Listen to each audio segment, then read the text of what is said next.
Hello, and welcome aboard the Midnight Express. Make yourself comfortable as we take you on a journey that will lead you off the main line and down a mysterious track, leading to destinations unknown. If you enjoy our stories, please take the time to like and subscribe. Thank you. And now, we present tonight's tale. The rain in Los Angeles doesn't wash the city clean. It just makes the grime slicker. It turns the dust on the neon signs into a muddy paste and makes the pavement shine like black oil. I sat in my office, a room that smelled of stale Chesterfield smoke and cheap rye, listening to the water hammer against the single pane of glass that separated me from the drowning city. The gold lettering on the frosted glass of the door was peeling at the edges. Kincaid and Monroe, Private Investigations. The chair opposite mine was empty. It had been empty for 32 days. I poured a drink. The bottle clinked against the glass, a lonely sound in the quiet office. Usually, Nick would be there to tell me I was drinking too much, or to crack a joke about a dame we'd seen earlier, or to complain about his ex-wife. Now the silence was heavy, thick enough to choke on. We were private eyes, Seamus, Gums, whatever you wanted to call us. We took the jobs the cops were too lazy to handle or too paid off to touch. Cheating husbands, crooked business partners, insurance fraud, the bread and butter of the trade. It wasn't glamorous, but it paid the rent on this dump and kept us in suits that didn't look entirely slept in. But I wasn't on a case tonight. Not a paying one, anyway. I was looking for Nick. Nick Monroe wasn't just a partner. He was the guy who watched my back when things went sideways in some alley off San Pedro. He was the guy who knew exactly how I took my coffee and exactly how much trouble I could handle before I snapped. And he was gone. Vanished into the smog. The last anyone saw of him was a month ago, up on Olive Street. It was his usual route. He'd wrap up paperwork, grab his hat, and head for the Angels flight to ride down to Hill Street, then catch the streetcar home. He never made it home. I downed the rye, feeling the burn settle in my gut, and grabbed my trench coat. It was time to go back to the Hill. Bunker Hill used to be the high-class district, full of Victorian mansions and lace curtains. Now, it was a decaying relic, a boarding house graveyard where the paint peeled like sunburned skin and the shadows stretched long and deep. At the heart of it was Angel's Flight. Most folks look at Angel's Flight and see a quirky landmark, the so-called world's shortest railroad. Tourists love it. They think it's charming. To me, it's just a glorified elevator painted orange and black. It's a simple enough contraption, I suppose, if you like engineering. It's just a few hundred feet of track that cuts a scar up and down the steep slope between Olive Street at the top and Hill Street at the bottom. There are two cars, Sinai and Olivet. They're hooked to a single cable running through a system of pulleys. It's a counterweight system.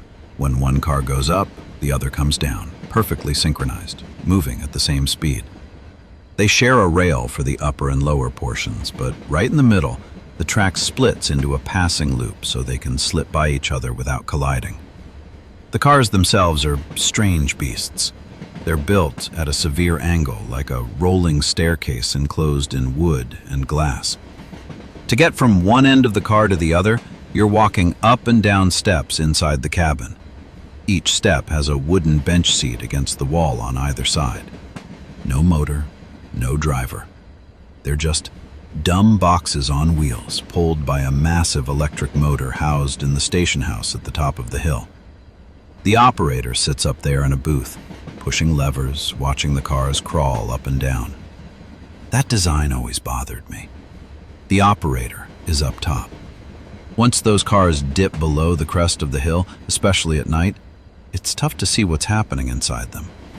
It's a blind spot moving on rails, and I was willing to bet my badge, if I still had one, that Nick had died in that blind spot. I parked my coupe a few blocks away and walked toward Olive Street.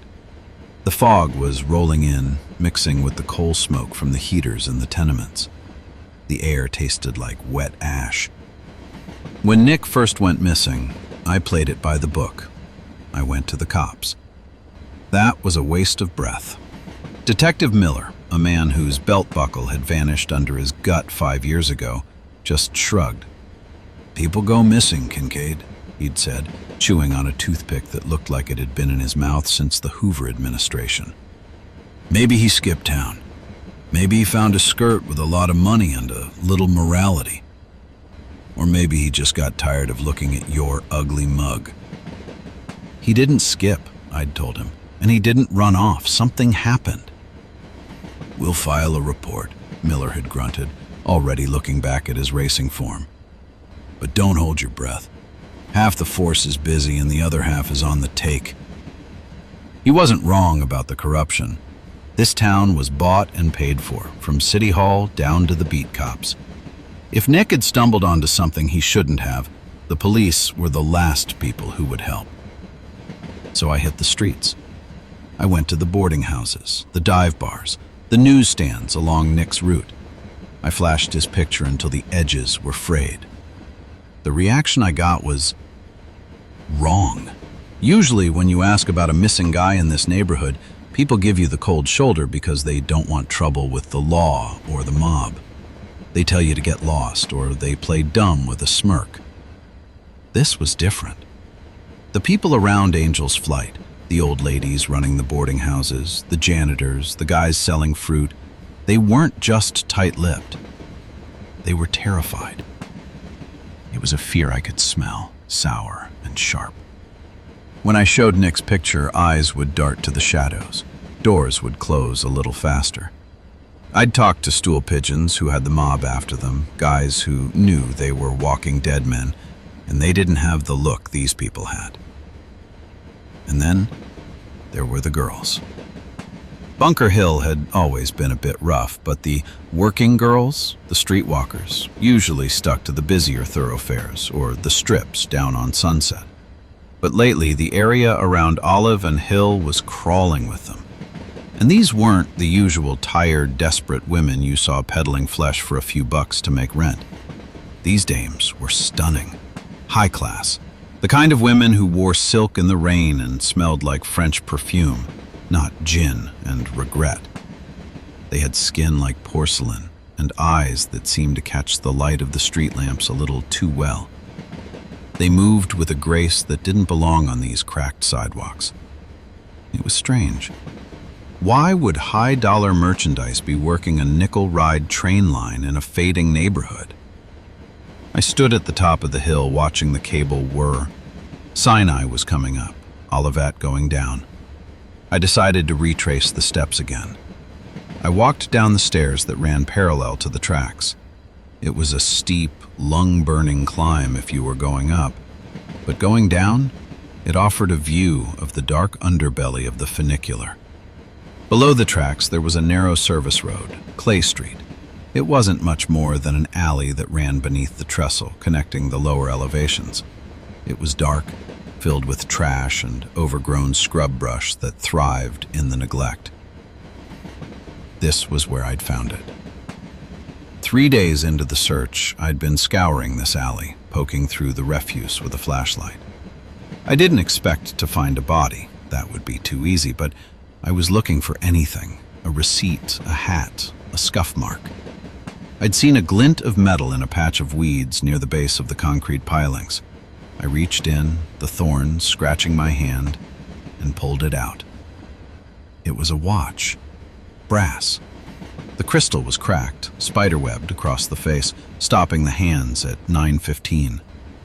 I rubbed the grime off the back with my thumb. There was an inscription, worn smooth but legible. To Nick, love, Mom. I had stood there in the dark, rain dripping off my hat brim, gripping that watch until my knuckles turned white. It was a family heirloom. Nick never took it off. He'd pawned his gun before he'd pawned that watch. If it was here, in the dirt, broken, It meant he had been fighting. It meant he had been taken. It meant he was dead. I put the memory away and focused on the now. I needed to know how. And I needed to know who. I walked back up to the station house. The operator was a guy named Pete. He looked like a toad in a uniform that was 2 sizes too tight. He was sitting in the booth reading a comic book, barely glancing at the controls. "Pete," I said, leaning against the doorframe. He jumped, dropping the comic. "Jesus, Jack, don't sneak up on a guy." "I've been standing here for a minute," I lied. "You see anything tonight?" "Same as always," Pete grumbled, picking up his book. "Cars go up, cars go down. Drunks, tourists, and lovers." "You remember the night Nick disappeared a month ago?" "I told you, Jack, I don't remember nothing.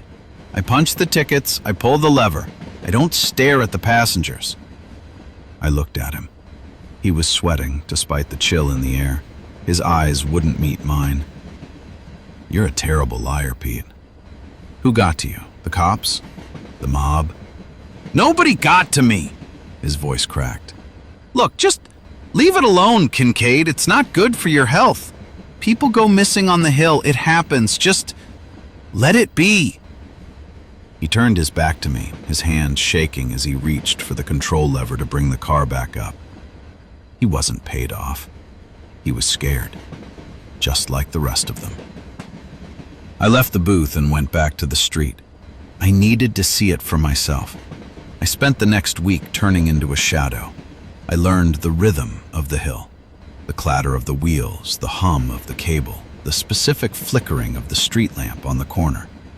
I watched people come and go. And then I saw the pattern. It was subtle. If you weren't looking for it, you'd miss it.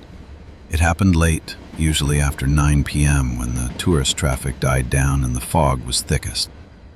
A man would approach the station at the top. Sometimes a drunk stumbling home, sometimes a lonely businessman looking for a good time. And there, waiting like a spider in a web, would be one of those beautiful, out-of-place streetwalkers. She'd smile, a smile that looked sharp even from a distance, and take his arm. They'd laugh. She'd whisper something in his ear that made him straighten up, made him eager. They would pay the fare and board the car. The car would descend. 1 minute later, it would reach the bottom at Hill Street. I watched from the shadows at the bottom station. The doors would open. The girl would step out, alone. She would adjust her dress, smooth her hair, and walk briskly toward the stairs next to the tracks, the ones leading up to Clay Street. She'd vanish into the darkness of the stairwell. The man never came out. The first time I saw it, I thought I was crazy. Maybe he was hiding in the car. Maybe he rode back up. But the car was empty. I waited for it to go back up, and when it came down again, it was still empty. I investigated. I timed it so I could board the car immediately after one of these incidents. The car was dim, lit by a single yellow bulb. I walked the tilted aisle, checking the seats. Nothing. No body, no wallet. But then I knelt down. The floor was wooden slats, worn smooth by decades of shoes. In the grooves between the slats, near the back of the car, I saw it. Dark spots. Wet. I touched one with my finger. It was sticky. Fresh blood. It wasn't a massacre. It wasn't gallons of it, just drops. But outside on the concrete platform at the bottom, I found more. And near the edge of the platform, where the shadows were deepest, I found scuff marks. Drag marks. Someone, or something, was killing these men inside the car during that 60-second ride, and then dumping the bodies off the back or side of the car before it hit the station lights, dragging them into the darkness of the Clay Street access. But how? The girls were slender, elegant things. How could a 110-pound woman kill a grown man silently in under a minute and drag his dead weight without breaking a sweat. And where were the bodies going? I knew going to the cops with the case of the disappearing Johns would get me a one-way ticket to the psych ward. I needed proof. I needed to see it happen. There was a tenement building, the Alta Vista, that leaned precariously close to the tracks on the north side. It was a roach motel, the kind of place where people paid by the week and didn't ask questions. I found the landlord, a guy with a face like a crumpled paper bag, and slipped him $20. I need a room on the 3rd floor, I told him, facing the tracks, for a week. He bit down on the bill to check if it was real. 3B is empty. Don't smoke in bed, and if the cops come, I never saw you. Room 3B was a box with a mattress that smelled of mildew and a window that looked directly out onto the Angel's flight track. The cars passed so close I could almost reach out and touch them. I set up shop. I had a pair of binoculars, a thermos of coffee, and my .38 service revolver on the table. Night 1. Nothing. Just tourists and tired workers. Night 2. Rain. Visibility was 0. I drank too much coffee and stared at the rain streaks on the glass. Night 3. The jackpot. It was 2 a.m. The city was asleep, but the Angel's flight was awake. I heard the hum of the cable. I killed the lights in my room and moved to the window. The car, Sinai, was coming down. It was lit from the inside. Through the dirty glass of the car's windows, I had a front row seat. There was a man, a sailor by the look of his uniform, and a woman. She was wearing a red dress that clung to her like a second skin. She had her back to the window, pressing the sailor against the far wall of the car. It looked like passion. His arms were around her, his head tilted back. Then the car passed directly in front of my window and the angle shifted. I froze. The breath trapped in my lungs turned to ice. She wasn't kissing him. Her mouth was buried in his throat, but it wasn't the way a lover bites. Her jaw was unhinged, opened impossibly wide like a snake. The sailor was thrashing, his hands beating against her back, but he couldn't move her. She was immovable, a statue of marble and hunger. She pulled back. I saw her face. It wasn't human. Her eyes were glowing, not reflecting light, but generating it, a deep, burning crimson. Her face was contorted, her teeth, God, her teeth! They were needles, long, jagged needles dripping with the sailor's life. The sailor went limp, sliding down the wall. With a motion that was too fast to be real, she grabbed him by his collar. She didn't struggle. She didn't grunt with effort. She lifted him, a full-grown man, like he was a rag doll. She kicked the rear door of the car open. We were passing the section of track near the dark alley. She tossed him out, just tossed him, like garbage.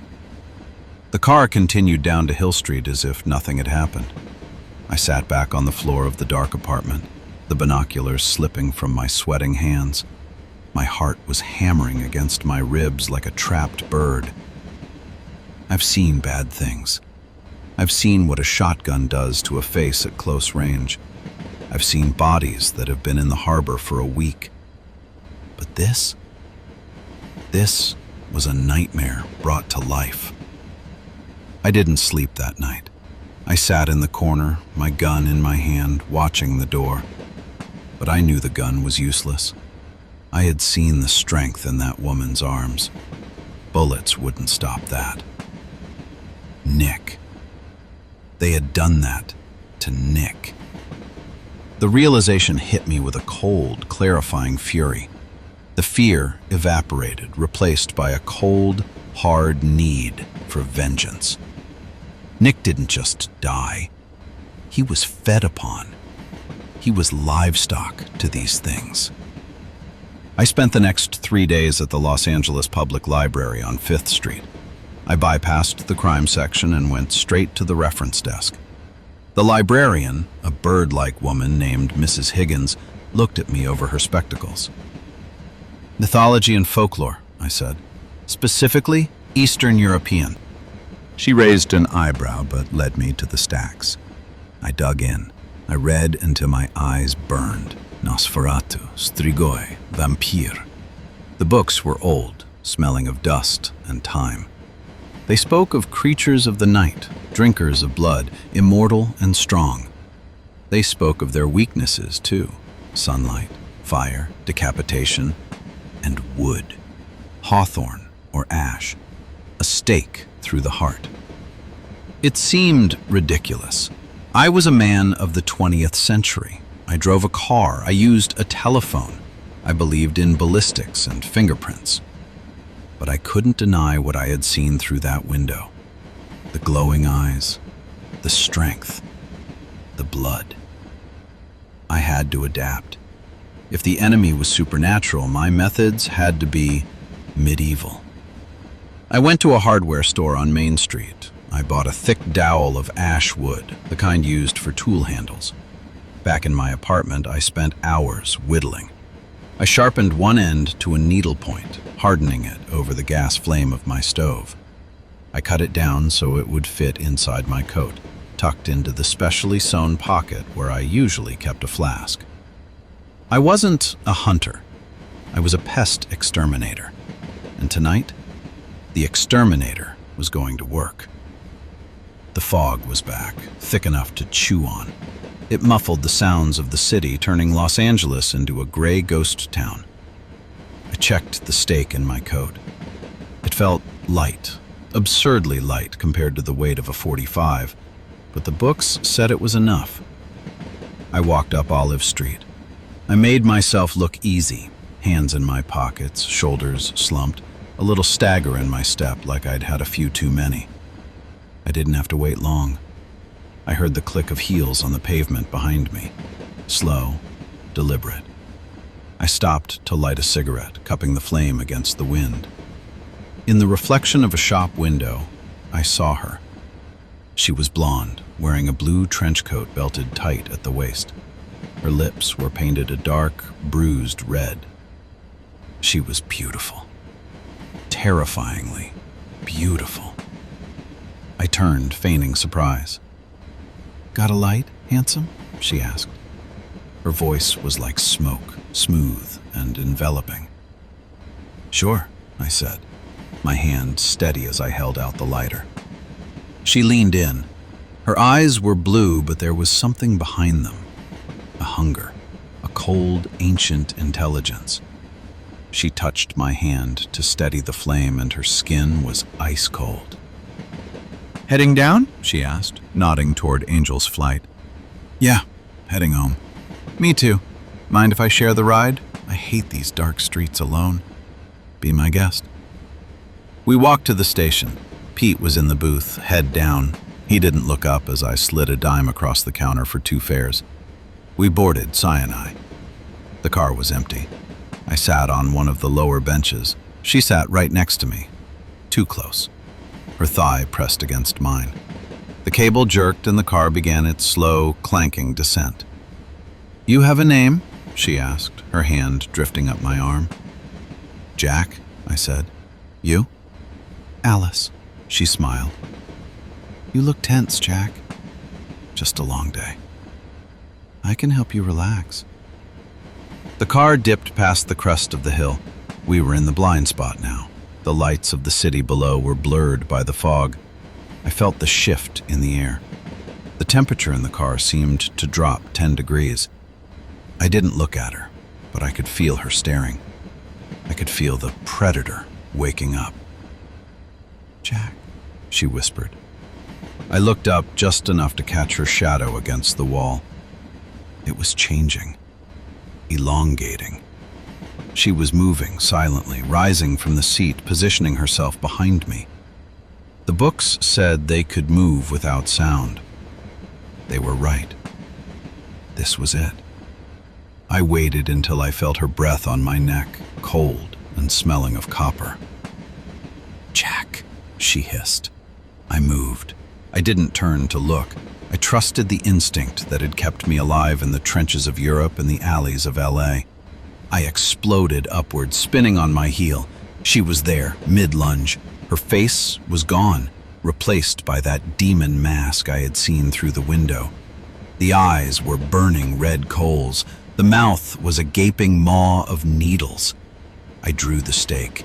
I drove it forward with everything I had, aiming for the center of her chest. But she was fast. Faster than anything living had a right to be. She swatted my arm aside like I was a child. The force of the blow sent me crashing back against the wooden seats. My shoulders screamed in pain.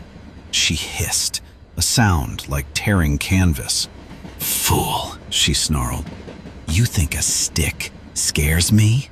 She lunged. I barely got my arm up in time. Her hands clamped onto my forearms, her grip like steel vices. She was crushing the bones. She lifted me off the floor, pinning me against the downhill wall of the car. The car was shaking, swaying on the tracks from the violence of the struggle. "I'm going to drain you dry," she whispered, her face inches from mine. "And then I'm going to snap your spine." "Like you did Nick?" I grunted through the pain. She paused, a flicker of recognition in those hellish eyes. "The one with the watch? He tasted sweet." That was all I needed. The rage flared hot and white, burning away the fear. She was strong, yes, but she was arrogant. She thought she had me pinned. She wasn't watching my other hand. I let my knees buckle, dropping my weight. It threw her off balance for a fraction of a second. I twisted my body, leveraging my legs against the bench seat, and drove upward. I broke her grip on my right arm just enough. I grabbed the stake, which I hadn't dropped. She screeched and dove for my throat. I didn't try to dodge. I threw myself into her, meeting her charge. I jammed the ashwood stake upward, under her ribs, aiming for the heart. It pierced the silk of her dress, punched through the cold flesh. She screamed. It was a sound that wasn't human, a high-pitched shriek that shattered the light bulb overhead, plunging the car into darkness. I felt the stake hit bone, a rib, and slide off. I missed the heart.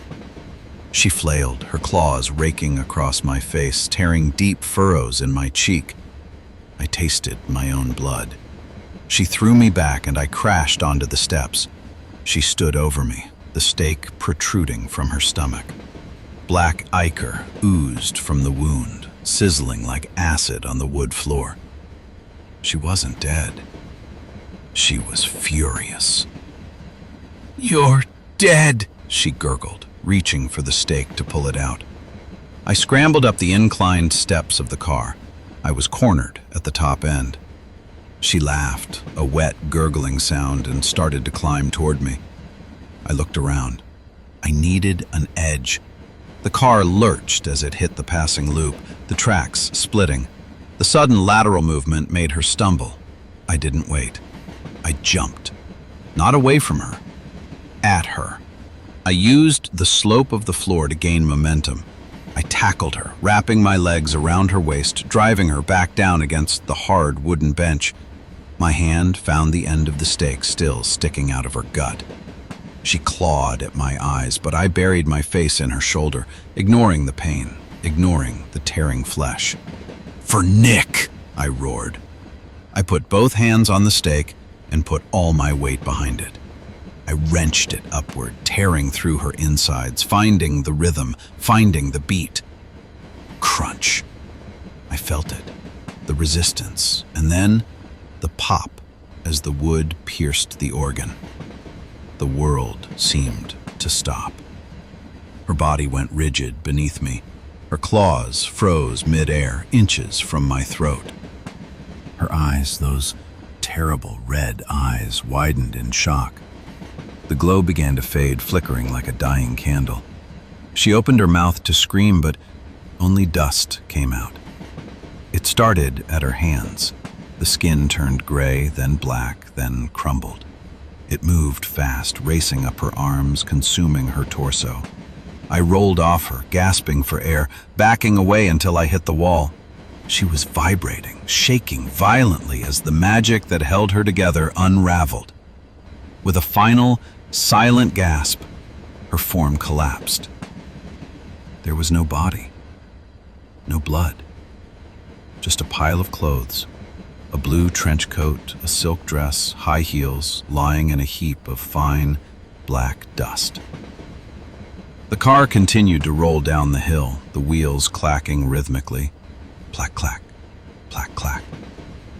I sat there in the dark, clutching my bleeding arm, staring at the pile of laundry that used to be a monster. The car slowed. We were approaching the bottom station. I had to move. I couldn't explain this. I scrambled up, grabbing the stake from the pile of dust. It was clean, not a drop of blood on it. I wiped the sweat from my eyes. I quickly gathered her clothes, the coat, the dress, the shoes.